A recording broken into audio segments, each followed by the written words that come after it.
Hello നമസ്കാരം. ഞാൻ പറയാൻ പോകുന്നത് നാളത്തെ എപ്പിസോഡിൻ്റെ സ്റ്റോറി ആട്ടോ. അടിപൊളി എപ്പിസോഡാണ് നാളെ. കാരണം വൈജയന്തിയെ നിർത്തിപ്പൊരിക്കുന്ന മാതിരത്തെ കുറച്ച് ചോദ്യങ്ങളൊക്കെ അലീന അങ്ങോട്ടേക്ക് ചോദിക്കുന്നുണ്ട്. അപ്പോൾ കുറേ കാര്യങ്ങളൊക്കെ കേൾക്കുമ്പോൾ വൈജയന്തിക്ക് ഭയങ്കര ദേഷ്യം വരുന്നുണ്ടെങ്കിലും വീണ്ടും അലീനയുമായിട്ട് സംസാരിക്കാൻ വൈജയന്തി വഴക്കുണ്ടാക്കാൻ വരുന്ന സമയത്ത് അലീന കുറച്ച് കാര്യങ്ങൾ അങ്ങോട്ട് പറഞ്ഞു കൊടുക്കുകയും ചെയ്യുന്നുണ്ട്. അതിൽ വൈജയന്തി ആകെ തകർന്നു പോവാണ്. കാരണം വൈജയന്തിയുടെ പാസ്റ്റാണ് അലീന ഓർമ്മിപ്പിക്കുന്നത്. അപ്പോൾ അത് ഒക്കെ കൂടി കേട്ടിട്ട് വൈജയന്തി ആകെ തകർന്നു പോകുന്ന ഒരു എപ്പിസോഡാണ്. അപ്പോൾ എന്താണെങ്കിലും വൈജയന്തിക്ക് ചെറുതായിട്ടൊക്കെ പണി കൊടുത്ത് തുടങ്ങിയിട്ടുണ്ട് അലീന. അപ്പോൾ അങ്ങനെയുള്ള കുറച്ച് സ്റ്റോറിയാണ് പറയാനായിട്ട് പോകുന്നത്. അപ്പോൾ എല്ലാവരും സ്റ്റോറി മുഴുവനായിട്ട് കേൾക്കാൻ സപ്പോർട്ട് ചെയ്യുക കേട്ടോ. അങ്ങനെ അലീന ഇങ്ങനെ ചോദ്യം ചെയ്യാണ്, നിനക്ക് മാമച്ചനങ്ങൾ സമ്മാനം തന്നു, സമ്മാനം തരും, എങ്ങനെ സമ്മാനം തരാതിരിക്കും? പെങ്കൊച്ചുങ്ങളൊക്കെ അല്ലേ, ചെറിയ പെങ്കൊച്ചുങ്ങൾക്കൊക്കെ സമ്മാനം കൊടുക്കാൻ എല്ലാ മുതലാളിമാർക്കും വലിയ താല്പര്യമൊക്കെ ആയിരിക്കും എന്നൊക്കെ പറഞ്ഞ് വളരെ മോശമായിട്ട് ഇങ്ങനെ സംസാരിക്കുകയാണ്. നിനക്ക് 2 ദിവസം പോയി നിന്നാൽ നിനക്ക് ഇത്രയൊക്കെ കിട്ടിയെങ്കിൽ അവിടെ സ്ഥിരമായിട്ട് നിൽക്കുന്ന അവൾക്ക് എന്തോരം കിട്ടിക്കാണും എന്നൊക്കെ ചോദിക്കുമ്പോൾ അതെ, അവൾക്ക് ഒരുപാട് സമ്മാനങ്ങൾ കൊടുത്തിട്ടുണ്ട് എന്നൊക്കെ പറഞ്ഞ് കൊടുത്ത സമ്മാനങ്ങളൊക്കെ അലീന ഇങ്ങനെ പറയുമ്പോൾ കൊടുക്കാതെ എങ്ങനെ കിട്ടുമല്ലോ എന്ന് പറഞ്ഞ് അതിനെ മോശമായിട്ട് ഇങ്ങനെ പറഞ്ഞുകൊണ്ടിരിക്കുകയാണ്. എങ്ങനെ കിട്ടാതിരിക്കും, സുന്ദരിയായ ഒരു പെൺകൊച്ചല്ലേ, അപ്പോൾ എന്തിനാണ് അവൾക്ക് ഇതൊക്കെ വാങ്ങിച്ചു കൊടുത്തത്? അവൾക്ക് കൊടുത്തത് ഓക്കെ, നിനക്കെന്തിനാണ് ഇതൊക്കെ വാങ്ങിച്ചു തന്നതെന്ന് ചോദിക്കുമ്പോൾ അത് രേവതിക്കുട്ടിയെ പോലെ ഒരു നല്ല കുട്ടിയെ ഞാൻ അവിടെ കൊണ്ടുപോയി കൊടുത്തതിന് എനിക്ക് തന്ന സമ്മാനമാണെന്ന് പറയുമ്പോൾ, ഓ ബ്രോക്കർ ക്യാഷ്, അതാണല്ലേ, ബ്രോക്കർ ക്യാഷാണ് നിനക്ക് കിട്ടിയതെന്ന് പറഞ്ഞിട്ട് അതിനെ ചെറുതാക്കി കാണുകയാണ്. അപ്പോൾ അവൾക്കും ഇങ്ങനെ ഒരുപാട് സമ്മാനങ്ങളൊക്കെ കിട്ടിയിട്ടുണ്ടാകും. പെൺകുട്ടികളല്ലേ, എന്തിനും തുനിഞ്ഞിറങ്ങിക്കഴിഞ്ഞാൽ എത്ര വേണമെങ്കിലും കിട്ടും, കൊടുക്കാൻ ആളും ഉണ്ടാകും. ഒരു മാമച്ചൻ മുതലാളി എന്നൊക്കെ പറഞ്ഞ് വളരെ മോശമായി സംസാരിച്ചുകൊണ്ട് വൈജയന്തി ഇങ്ങനെ പോകുമ്പോഴേ, മാഡം പറഞ്ഞതിൻ്റെ അർത്ഥമൊക്കെ എനിക്ക് മനസ്സിലായി, അതൊക്കെ മനസ്സിലാക്കിക്കൊണ്ട് മാഡം പറഞ്ഞു കഴിഞ്ഞെങ്കിൽ 1-2 കാര്യങ്ങൾ ഞാനും അങ്ങോട്ടേക്ക് പറഞ്ഞോട്ടെ എന്ന് ചോദിച്ചിട്ട് അലീന പുറകെ ചെല്ലുന്നുണ്ട് കേട്ടോ. അത് കേട്ടപ്പോൾ ബാലചന്ദ്രനും ആകെ ഷോക്കാവണം. അലീനയുടെ ഭാഗത്ത് നിന്ന് ഇങ്ങനൊരു നീക്കം പ്രതീക്ഷിച്ചിട്ടില്ല. വൈജയന്തിയും ആകെ നീ എന്താ ചോദിക്കാൻ പോണേ എന്നുള്ള ഭാവത്തിൽ ഇങ്ങനെ നിൽക്കുകയാണ്. നിനക്ക് എന്താ ഇനി ചോദിക്കാനുള്ളത് എന്നുള്ള ഭാവത്തിൽ ഇങ്ങനെ നിൽക്കുക കേട്ടോ വൈജയന്തിയും. അപ്പോൾ അലീന ചോദിക്കുന്നുണ്ട്, മാഡം എന്തുദ്ദേശിച്ചാണ് പറഞ്ഞത്? മാമച്ചൻ അങ്കിളിനെ പറ്റിയിട്ട് മോശമായിട്ട് സംസാരിച്ചത്? അദ്ദേഹത്തെ പോലൊരു നല്ല മനുഷ്യനെ ഞാൻ വേറെ കണ്ടിട്ടില്ല. കാരണം ഒരു പെൺകുട്ടിയെ ദത്തെടുത്ത് വളർത്തുകയാണ് അദ്ദേഹം ചെയ്യുന്നത്. അതായത് ജോലിക്കാണെന്ന് പറഞ്ഞിട്ട് അവളെ അവിടെ കൊണ്ടുപോയിട്ട് സുരക്ഷിതമായി താമസിപ്പിക്കുന്നു, അവൾക്ക് വേണ്ട എല്ലാ കാര്യങ്ങളും ചെയ്തു കൊടുക്കുന്നു. ഒരു മകളെപ്പോലെ അല്ലെങ്കിൽ ഒരു പേരക്കുട്ടിയെ പോലെ, ഒരു കൊച്ചുമകളെ പോലെ അവളെ സ്നേഹിക്കുന്നു, അവളെ പരിഗണിക്കുന്നു. അവളാണ് അവിടുത്തെ താരം. അവൾ പറയുന്നത് പോലെയാണ് ഗ്രേസമ്മാൻ്റെയും മാമച്ചനങ്ങളും ജീവിക്കുന്നത്. അത്രയും നല്ല സ്നേഹത്തോടെയാണ് അവളെ നോക്കുന്നത്. അല്ലാതെ ഇവിടുത്തെ പോലെയൊന്നുമല്ല. മാഡം എന്ത് ഉദ്ദേശിച്ചാണ് പറയുന്നത് എന്നൊക്കെ മനസ്സിലാവുന്നുണ്ട്. ഇങ്ങനെയൊക്കെ സംസാരിക്കാനും മാത്രം മാഡത്തിന് ഇങ്ങനെ വല്ല മുൻ പരിചയവും ഉണ്ടോ? മാഡത്തിൻ്റെ പരിചയത്തിലോ അതല്ലെങ്കിൽ ആർക്കെങ്കിലും ഇങ്ങനെ വല്ലതും സംഭവിച്ചിട്ടുണ്ടോ? ഇത്രയൊക്കെ മാഡം എപ്പോഴും മാഡം ഇങ്ങനെ പറയുമല്ലോ, നീ പിഴച്ച് പെറ്റതാണ്, നീ പിഴച്ച് ജനിച്ചവളാണ് എന്നൊക്കെ പറയുമ്പോൾ എന്തുകൊണ്ടാണ് മാഡം ഇങ്ങനെയൊക്കെ സംസാരിക്കുന്നത്? ഒരു സ്ത്രീ തന്നെ പിഴക്കത്തില്ലല്ലോ, ഏതെങ്കിലും ഒരാൾ പിഴപ്പിക്കുന്നതായിരിക്കുമല്ലോ. ഇങ്ങനെയൊക്കെ പറയാനും മാത്രം മാഡത്തിന് വല്ല പരിചയമുണ്ടോ? മാഡത്തിനുണ്ടോ എന്നല്ല, മാഡത്തിൻ്റെ കുടുംബത്തിലോ മാഡത്തിന് അറിയുന്ന ആർക്കെങ്കിലും അങ്ങനെ വല്ല ചതിയും പറ്റിയതായിട്ട് അറിയാമോ എന്നൊക്കെയുള്ള രീതിയിൽ ഇങ്ങനെ സംസാരിക്കുമ്പോൾ വൈജയന്തി ആകെ ഷോക്കായി പോകട്ടോ. നീ എന്താടി പറഞ്ഞതെന്ന് ചോദിച്ചുകൊണ്ട്, അല്ല, ഞാൻ മാഡത്തെ ഉദ്ദേശിച്ചല്ല പറഞ്ഞത്. മാഡം ഇങ്ങനെ സംസാരിച്ചുകൊണ്ടിരിക്കുമ്പോൾ ഇതൊക്കെ ഇത്ര കൃത്യമായിട്ട് മാഡത്തിന് എങ്ങനെ അറിയാം എന്നുള്ള രീതിയിലാണ് ഞാൻ ചോദിച്ചത് എന്ന് പറയണേ. അവിടെ മാമച്ചനെങ്കിലും ഗ്രേസമ്മാൻ്റെയും രേവതിക്കുട്ടിയെ പൊന്നു പോലെയാണ് നോക്കുന്നത്, സ്വന്തം മകളായിട്ട്. അപ്പോൾ അത്രയും ഒരു നല്ല കുട്ടി അവിടെ കൊണ്ടുപോയി കൊടുത്തുള്ളത് ഞാനായതുകൊണ്ടാണ് അവർ എന്നെയും പരിഗണിക്കുന്നത്. അവരുടെ മകളുടെ ചേച്ചിയായിട്ട് അവർ എന്നെ അങ്ങനെ തന്നെയാണ് കാണുന്നത്. ഇവിടെ എനിക്ക് നിൽക്കാൻ പറ്റത്തില്ല എന്നുണ്ടെങ്കിൽ എന്നോട് അങ്ങോട്ടേക്ക് ചെല്ലാനാണ് പറഞ്ഞേക്കുന്നത്. അങ്കിൾ എനിക്ക് നല്ലൊരു ജോലി വാങ്ങിച്ചു തരാം, അവരുടെ തന്നെ ഒരുപാട് സ്ഥാപനങ്ങളുണ്ട്, അവിടെയൊക്കെ ജോലി ശരിയാക്കി തരും എനിക്ക്.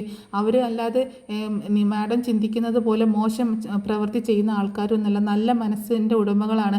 അത്രയും നല്ല മനസ്സുള്ളവർ വളരെ ചുരുക്കമേ ലോകത്തുള്ളൂ. ഇങ്ങനെയൊക്കെ വൃത്തികെട്ട രീതിയിൽ ചിന്തിക്കുന്ന മാഡത്തിന് അതൊന്നും പറഞ്ഞാൽ മനസ്സിലാവത്തില്ല എന്നൊക്കെ പറഞ്ഞ് സംസാരിക്കുകയാണ്. കാരണം മാഡത്തിൻ്റെ കുടുംബത്തിലും അതുപോലെ വൃത്തി കെട്ട മനുഷ്യർ ഉള്ളത് കൊണ്ടാണ് മാഡത്തിന് അത് മനസ്സിലാവാത്തത്. അല്ലാതെ മാഡം എപ്പോഴും ചിന്തിക്കുന്നത് പോലെ എല്ലാ മനുഷ്യരും ബാലചന്ദ്രൻ സാറിനെ പോലെയോ അല്ലെങ്കിൽ മാമച്ചനെ പോലെയൊന്നും നല്ലവരല്ല. മാഡത്തിൻ്റെ കുടുംബത്തിൽ തന്നെ ഉണ്ടല്ലോ, അതിന് കൂടുതൽ തെളിവൊന്നും എവിടെയും പോകണ്ട. മാഡത്തിൻ്റെ സഹോദരൻ്റെ മകൻ തന്നെ ഉണ്ടല്ലോ അത്രയും മോശമായിട്ട് നടക്കുന്നത്. അവൻ്റെ കൂടെ കൂട്ടുകൂടിയിട്ടാണ് രോഹിത് പോലും വഴിതെറ്റി പോകുന്നത്.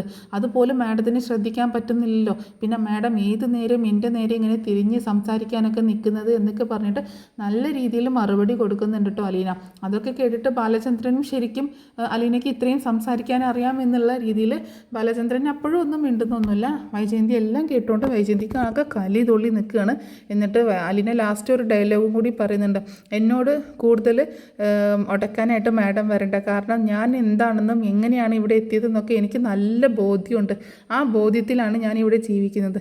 ഇനി അതല്ല മാഡം എന്നെ ഇവിടുന്ന് പറഞ്ഞയക്കണമെങ്കിൽ എനിക്ക് യാതൊരു മടിയുമില്ല, ഞാൻ ഇവിടെ നിന്ന് പോകും. എനിക്ക് ഒരു കുഴപ്പമില്ല.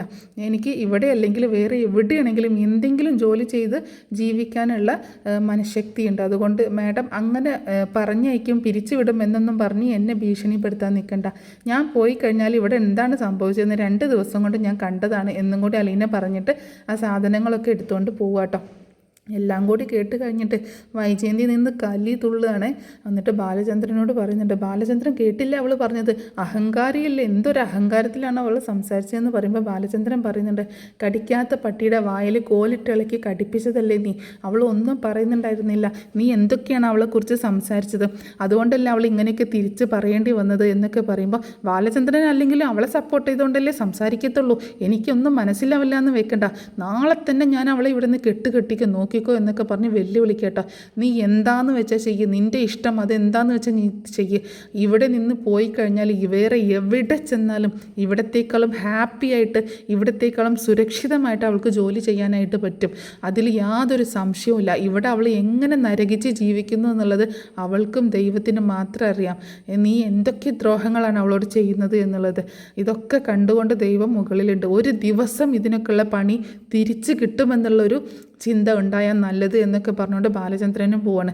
കല്ലി തുള്ളി ഇങ്ങനെ നിൽക്കുകയാണ് വൈജയന്തി. പിന്നീട് അലീന റൂമിലേക്ക് ചെല്ലുമ്പം ഭയങ്കര വിഷമിച്ചാണ് ചെല്ലുന്നത്.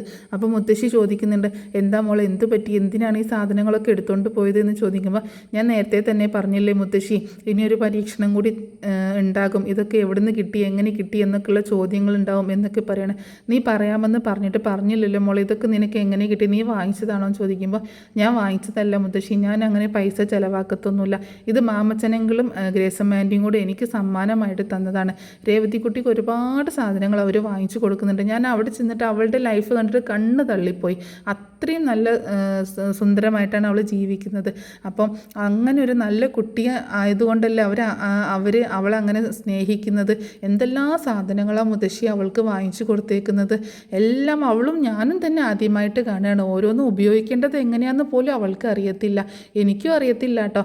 എന്നിട്ട് അവൾ എന്നെ ഇങ്ങനെ ഓരോന്ന് കാണിച്ചു തരുമ്പോൾ ഞാൻ തന്നെ അത്ഭുതപ്പെട്ടു, ഇവൾ ഇതൊക്കെ പഠിച്ചല്ലോ എന്ന് ഓർത്തിട്ട്. അപ്പോൾ അവൾ പറയുന്നത് പോലെയാണ് മുത്തശ്ശി അവിടെ അവർ ജീവിക്കുന്നത്.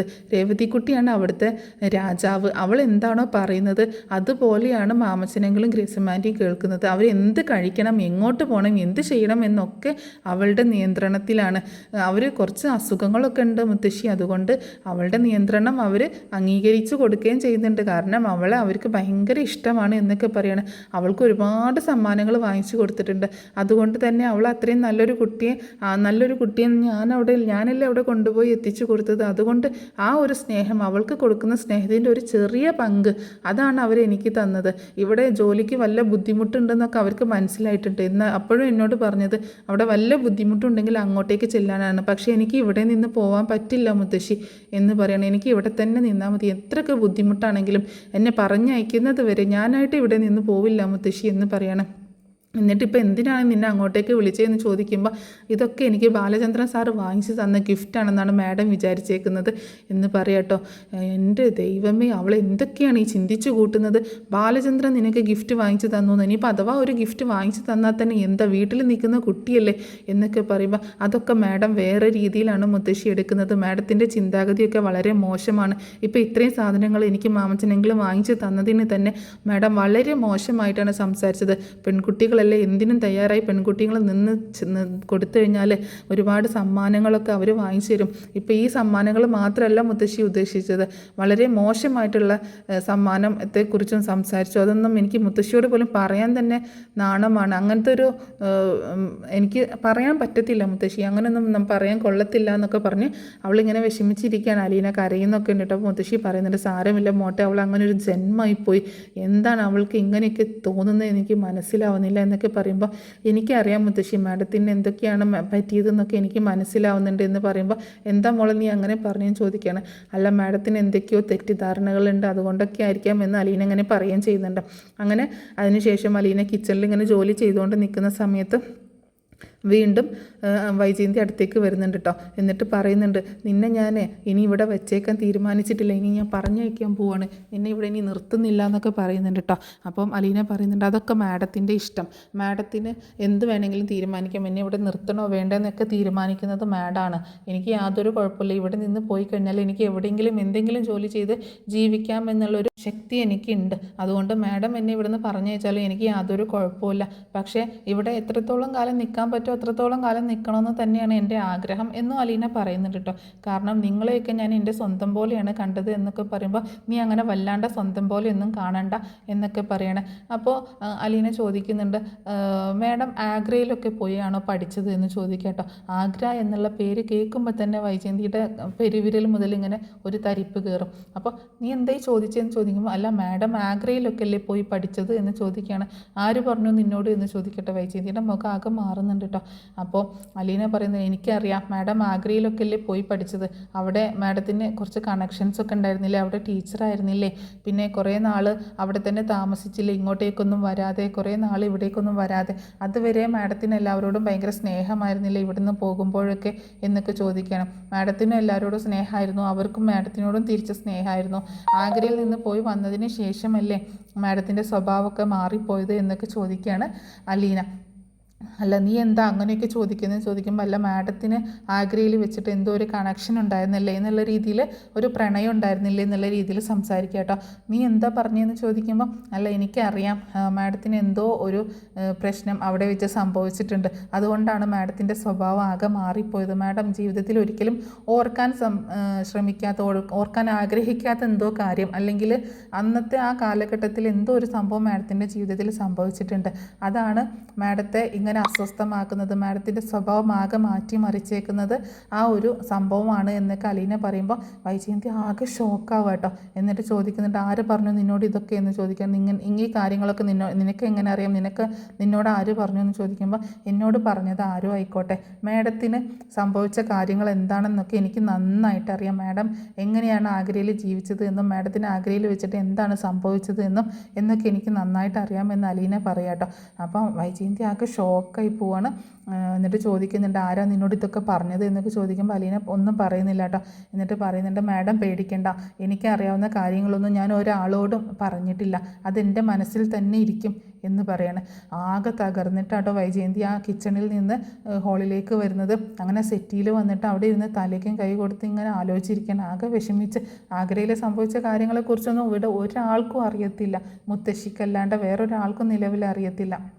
അപ്പോൾ അതുകൊണ്ട് ആകെ തകർന്നു പോയിട്ടിരിക്കുകയാണ്. അപ്പോൾ അലീന കിച്ചണിൽ നിന്ന് ഇങ്ങനെ വന്ന് നോക്കുമ്പോൾ കാണുന്നത് തലയ്ക്ക് കൈ കൊടുത്തിരിക്കുന്ന വൈജയന്തി കേട്ടോ. വൈജയന്തി ആണെങ്കിൽ ആകെ വിഷമിച്ചിരിക്കണം. അപ്പോൾ അലീനയ്ക്ക് ഒരു പാവം തോന്നുന്നുണ്ട്, കാരണം തൻ്റെ അമ്മയാണല്ലോ എന്നുള്ള രീതിയിൽ പാവം തോന്നുകയും ചെയ്യുന്നുണ്ട്. പിന്നെ അങ്ങനെ പിറ്റേ ദിവസമാണ് കേട്ടോ കാണിക്കുന്നത്. പിറ്റേ ദിവസം മനു മുത്തശ്ശിയെ കാണാനായിട്ട് വരികയൊക്കെ ചെയ്യുന്നുണ്ട്. അപ്പോൾ അങ്ങനത്തെ രംഗങ്ങളൊക്കെയാണ് പിറ്റേ ദിവസത്തെ എപ്പിസോഡിൽ കാണിക്കുന്നത്. മിക്കവാറും അതിൻ്റെ കൂടുതൽ ഭാഗങ്ങളൊക്കെ നാളത്തെ എപ്പിസോഡിലായിരിക്കത്തില്ല, മറ്റന്നാളത്തെ എപ്പിസോഡിലായിരിക്കും കാണിക്കാൻ പോകുന്നത്. അതുകൊണ്ട് അതിൻ്റെ കൂടുതൽ ഭാഗങ്ങളൊന്നും ഞാൻ പറയുന്നില്ല. അപ്പോൾ ഇത്രയൊക്കെയാണ് നാളത്തെ എപ്പിസോഡിൽ. കൂടുതലും അലീനയും വൈജയന്തിയും തമ്മിലുള്ള ഭാഗങ്ങൾ തന്നെയാണ് ഇന്ന് കാണിച്ചതുപോലെ, അത്രയും അവർ തമ്മിലുള്ള കുറച്ച് ഭാഗങ്ങൾ തന്നെയാണ് നാളത്തെ എപ്പിസോഡിലും കാണിക്കാൻ സാധ്യതയുള്ളത്. അപ്പോൾ ഈ സ്റ്റോറി നിങ്ങൾക്ക് ഇഷ്ടമായിട്ടുണ്ടാവുമെന്ന് കരുതുക കേട്ടോ. സപ്പോർട്ട് ചെയ്യാൻ മറക്കരുത് കേട്ടോ.